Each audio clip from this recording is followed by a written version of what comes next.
లక్ష్మీ నరసింహాయ నమః. ఈ బోధన్ తాలూకా పాత తాలూకా మన ఎడపల్లి మండలము జానకంపేట గ్రామంలో కొలువుదీరిన మన నరసింహస్వామి అష్టముఖి కోనేరుగా చాలా ప్రసిద్ధి చెందుతున్నది.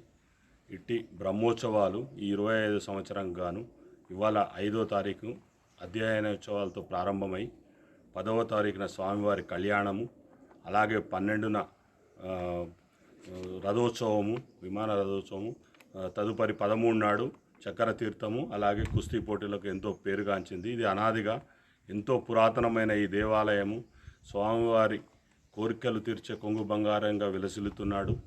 ఈ ఉత్సవాలను అధిక సంఖ్యలో దర్శనం చేసుకొని స్వామివారి కృపకు పాత్రులు కావాలని, అలాగే మన దక్షిణ భారతంలో ఎంతో ప్రసిద్ధిగాంచిన పుణ్యక్షేత్రంగా వెలుగొందుతుంది.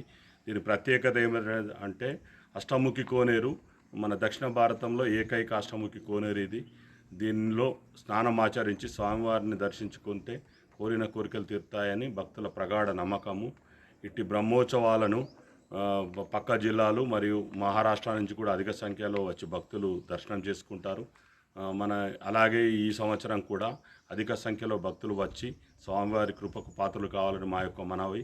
మేము దేవాదాయ శాఖ తరపున, అలాగే గ్రామ పెద్దలు, ఈ పక్క గ్రామాల పెద్దలందరూ, మా పత్రికేయుల మిత్రులందరూ కూడా ఈ ఉత్సవాలను దిగ్విజయం చేయాలని, అలాగే మేము దేవాదాయ శాఖ తరపున భక్తులకు అన్ని రకాల సౌకర్యాలను కల్పిస్తున్నాము.